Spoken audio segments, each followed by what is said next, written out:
Welcome to Simon Mayo's Daily Download. Is that the bank manager? Never ever back down. Lie, keep lying. This is a download from the BBC. To find out more, including our terms of use, go to bbc.co.uk/Radio 2.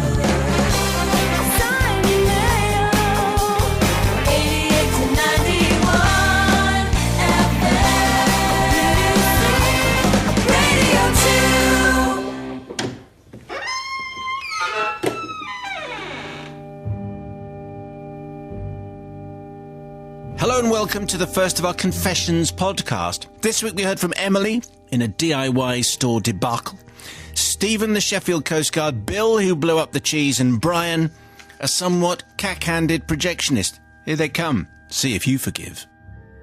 Father Simon and the Sympathetic Forgiving Collective. This is a confession which I feel I need to get off my chest, as it haunts me every time I go into a well-known DIY store. It may have happened 13 years ago, but I still get shivers up my spine whenever we walk near the bathroom section. We'd recently moved into a lovely house in the area, needed to do a little bit of renovating and painting and generally putting our own mark on the place. I was pregnant with our second child. We had a lively two-year-old, we'll call him Dougal.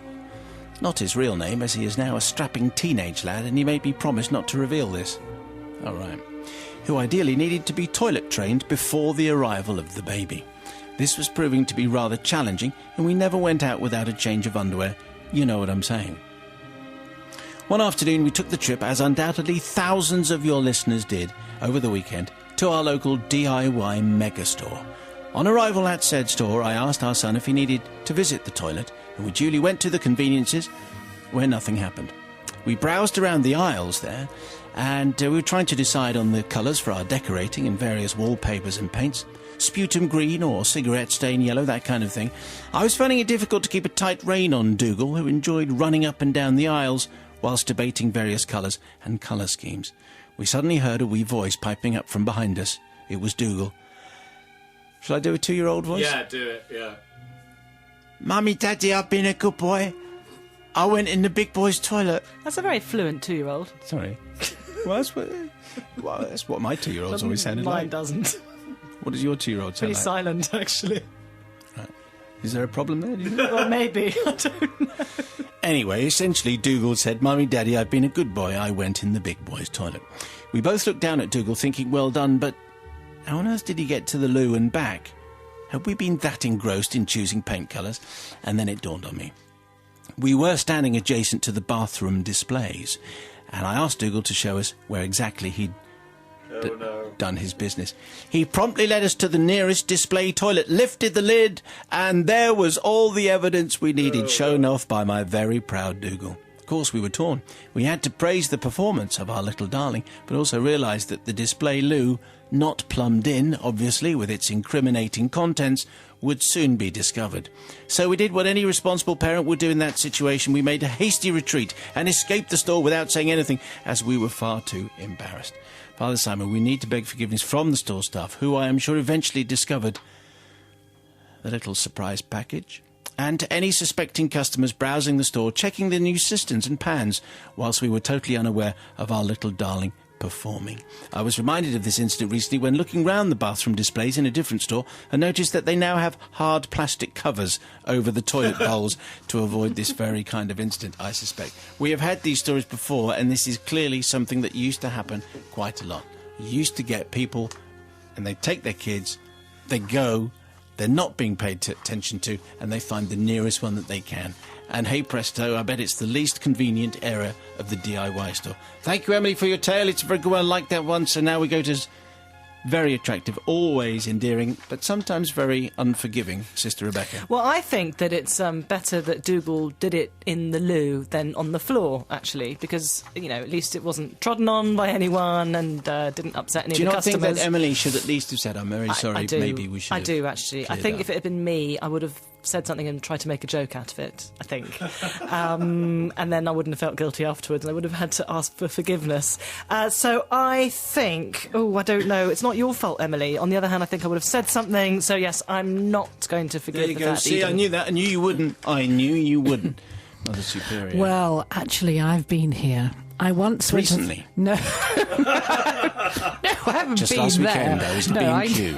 No. I was caught short. No one noticed. I had big knickers on. If you let me finish, Mr. Mayo. Sorry. When my son was about 2, I had an appointment with the bank manager about a loan. I took my son with him for childcare reasons. We went into the bank manager's office. I let my son just wander off on his own. The bank manager turned me down, but my son did exactly that under his desk. And it wasn't until... Wow. Yeah, Well done him.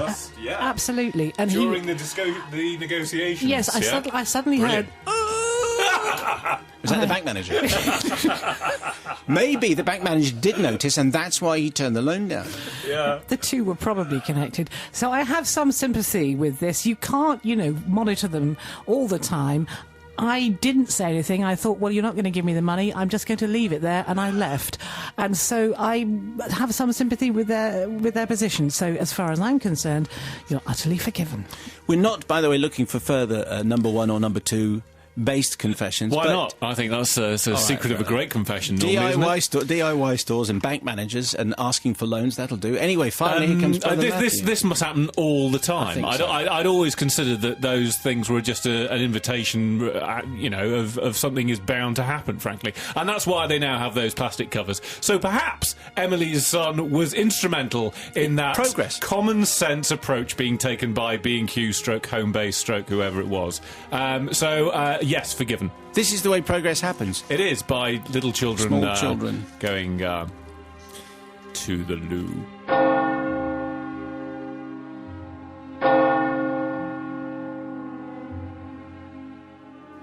Many years ago, when you were still trendy and on Radio 1, I was a... I don't know. Why did you start with abuse? I don't remember you being trendy. No, thanks. I start again. You were still in primary school, so you wouldn't remember. Go on. Climbing out of your bedroom window with all your friends before you went naked swimming. Oh, God. Anyway, where were we? Many years ago when you were still trendy and on... You love that naked swimming story, don't you? You get a little glow in your cheeks every time you mention it. Many years ago when you were still trendy on Radio 1, I was a fighter pilot in the RAF. That was the crucial piece of that, says Bill. Eager to live up to the reputation of my illustrious forebears, I engaged fully in what were known then as high jinks, but in other less privileged circles would more commonly be referred to as offences to be taken under consideration. One such event took place during a major NATO detachment in France. On the night in question, our hosts had laid on a party on a grand scale in an aircraft hangar. Everyone was dressed up for the occasion, and they had even bussed in a coachload of nurses from the local hospital so that there wouldn't have to be any man-to-man dancing. Which obviously would have been the worst thing. I can't imagine that anyway. It was a grand do indeed, and the beer and wine flowed freely. Very freely, in fact, as our French friends were generously picking up the entire bill.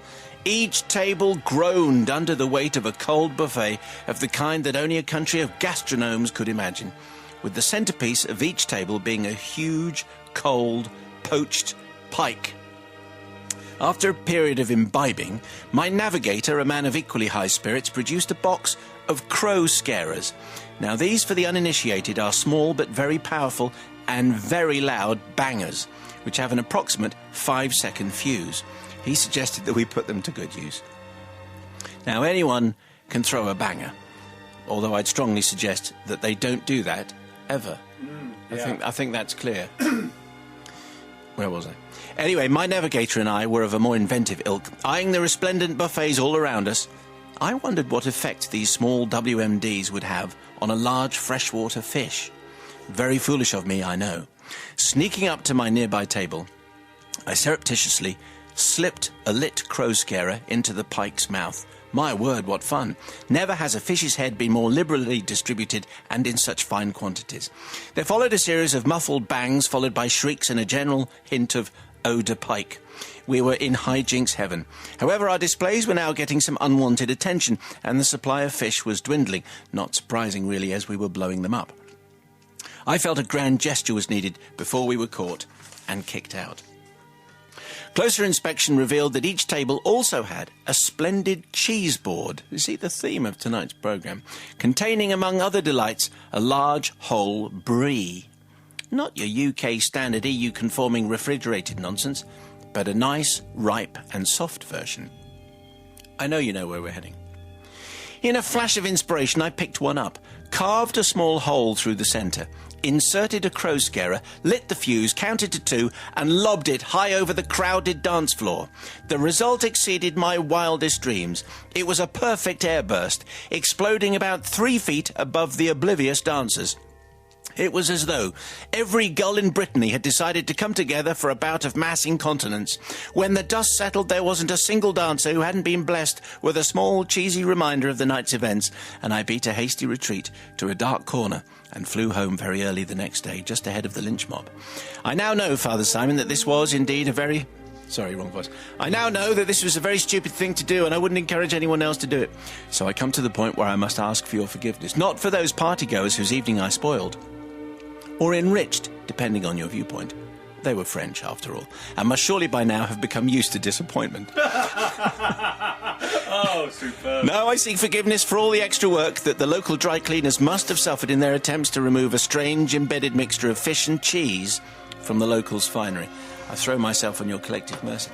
See, there aren't that many cheese-based confessions, however, there may well be more to come. Certainly I'd like to have some RAF-based confessions, of which there are many.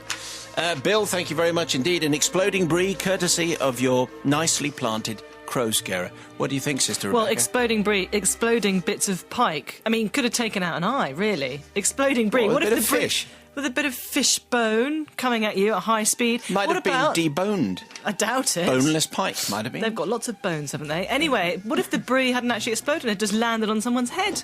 Could have knocked someone out. Anyway, the poor nurse is covered in brie. And they would have had to leave the party, and they would have just been thinking, look at these British hooligans. I think I cannot forgive you, Bill. Sorry. Are there any other accents you do? I quite enjoyed that. Mother Superior. First of all, Simon, enough with the naked bathing, OK? Well, it was... I never want you to started. mention it again. I never... You love it. You get a little glow in your little cheeks every time. Hey, listen, this guy's a nightmare. He's supposed to be defending me and my country. That's part of his job, and all he does is go around exploding cheeses. They're on their downtime. Well, yes, I know, but, you know, it doesn't show much of moral fibre, if you ask me. I think if I'd have been one of those people and a great lump of brie had landed on me when I'd put my finest dress on, my makeup and everything, done my hair, I would have been furious. Oh, come. So, as far as I'm concerned, you know, smack bottom, you're not forgiven. I would have thought, just for the phrase, that they were French after all and they must have got used to disappointment, merit some kind of forgiveness. What do you say? Well, yeah, either that or to prevent any man-on-man dancing. That would have get its forgiveness just by that nurses alone, really.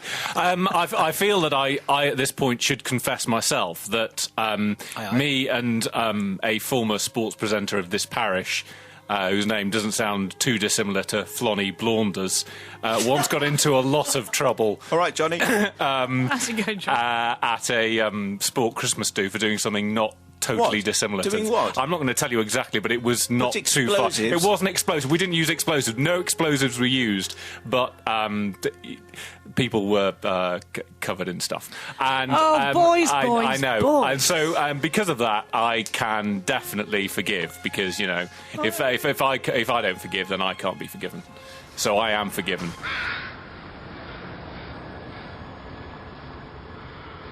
Brian sends in tonight's tale.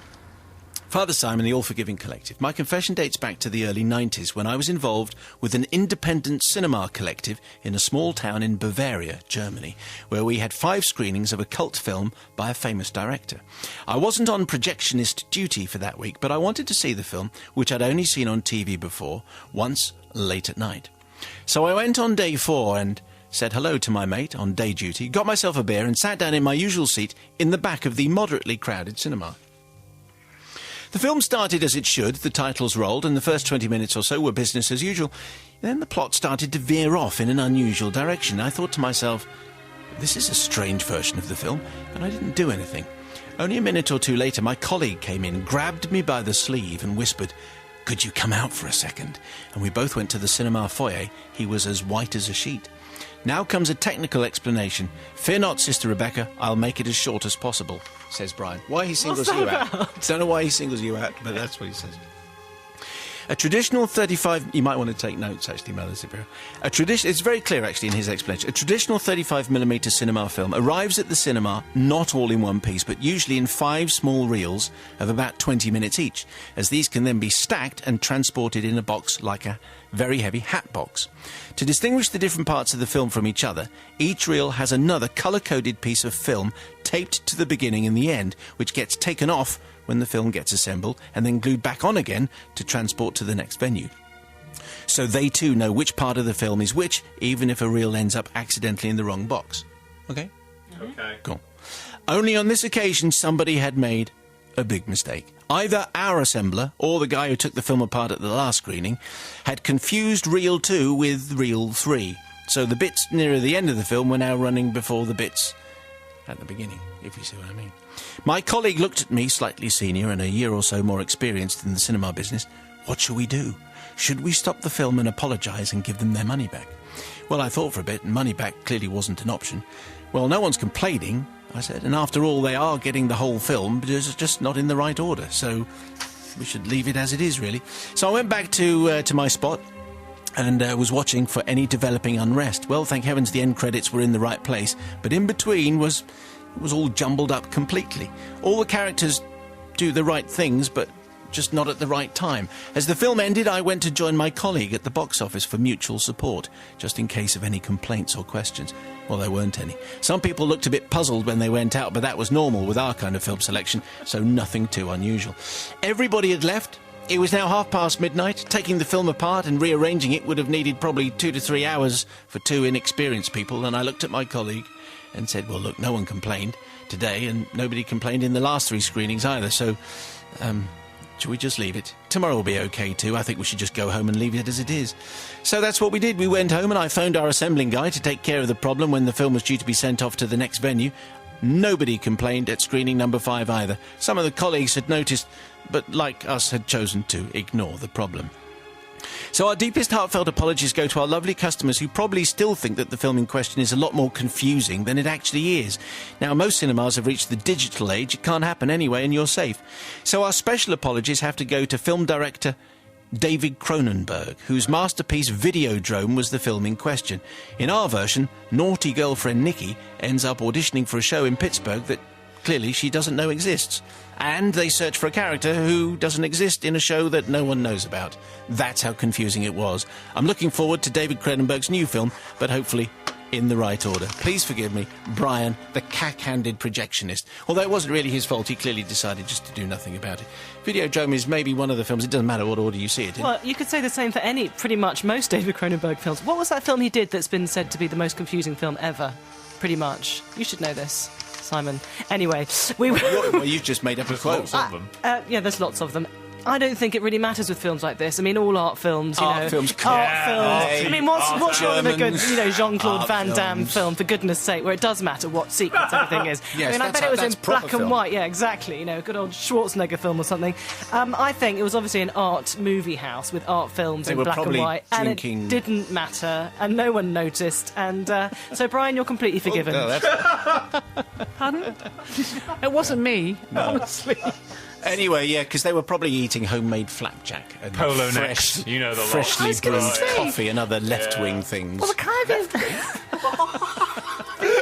Well, went down an alley, didn't it? Sorry, not in Bavaria. No, it wouldn't be. That. Not all arty films are left-wing, Mr. They don't do lefty films in We can't Bavaria. go down that alley.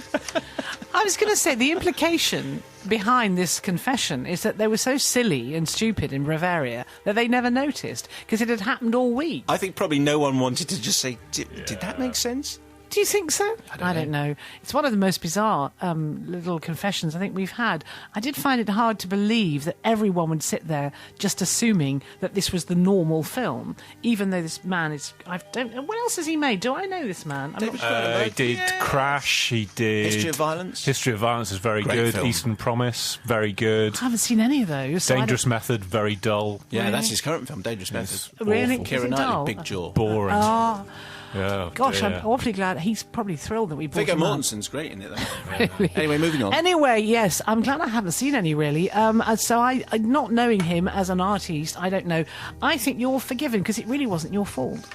Now, Brother Matthew, cine literate. Yeah, they're all clearly pretentious Bavarian cinema types, aren't they? Who couldn't raise their hand and say, do you know what, none of this makes sense, because then they would be shown up in front of their pretentious Bavarian cine type mates. And so therefore, I am going to completely forgive. Because if someone had complained, then that would be a problem. But nobody complained, because no one wants to look like they don't get it.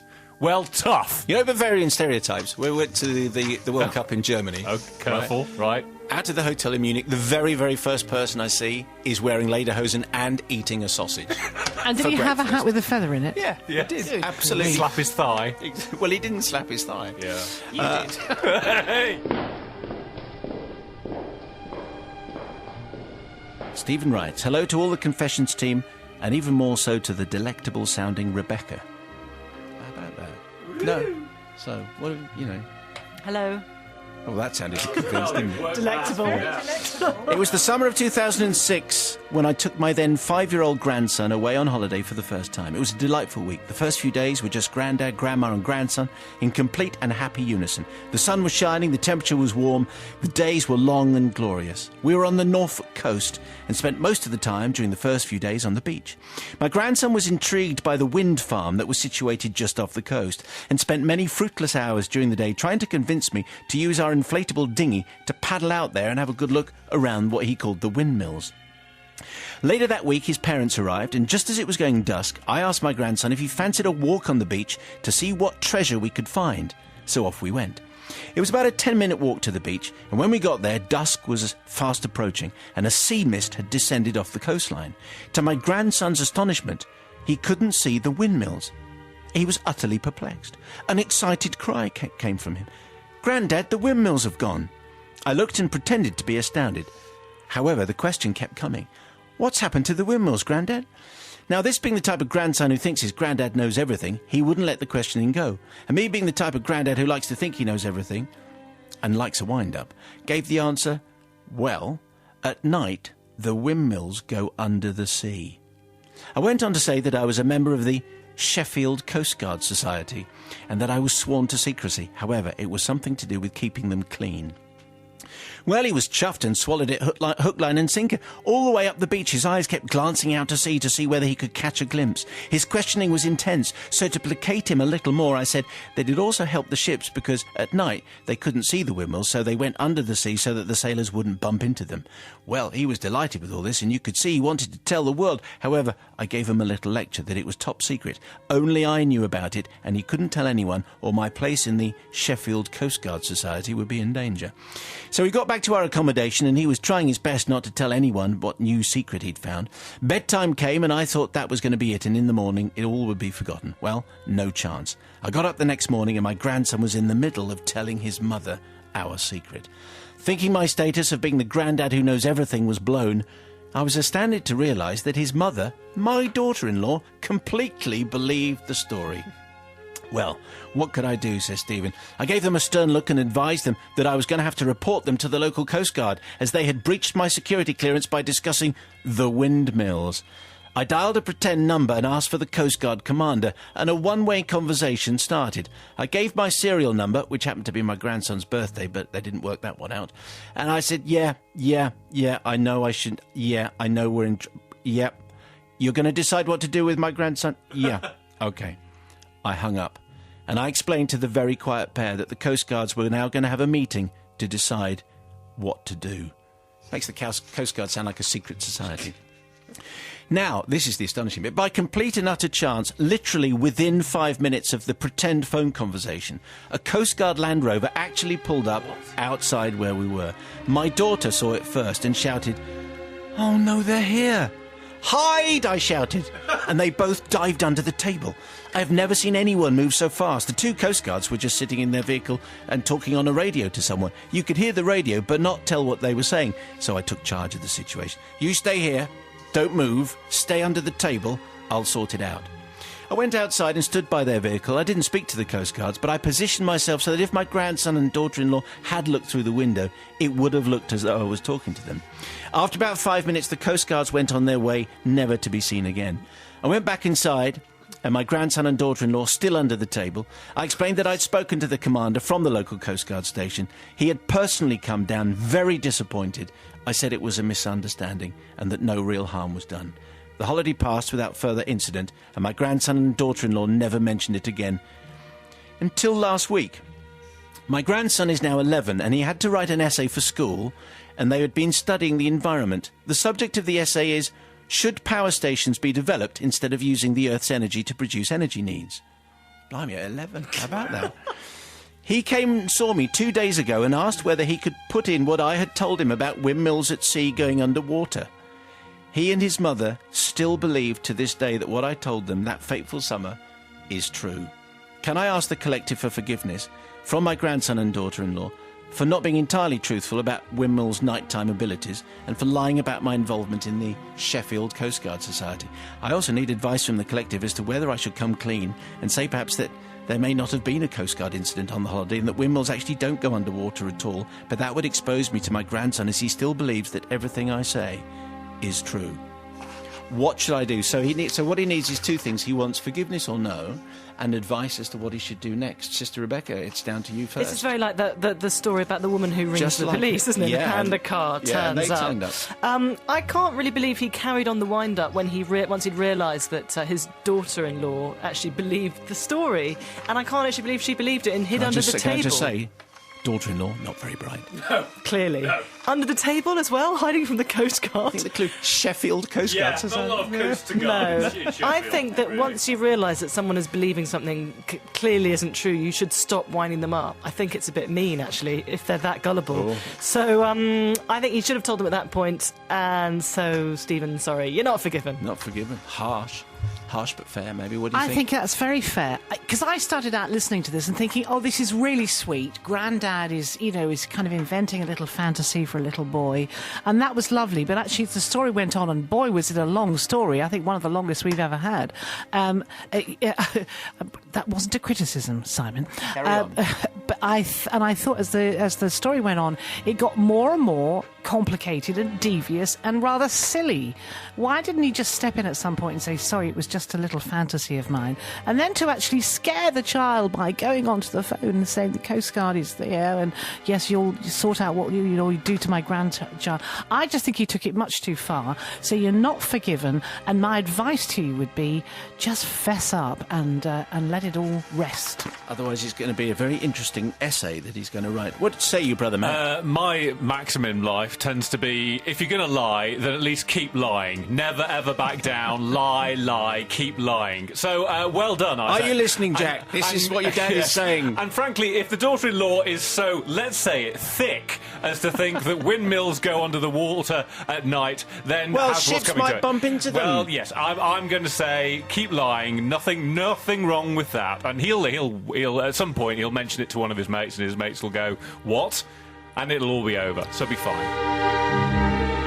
OK, that's this week's bunch of confessions. Hope you enjoyed them. Did you forgive any or all or just some? We'll have more confessions for you next week. Don't forget to join us Monday from 5. Thanks for listening.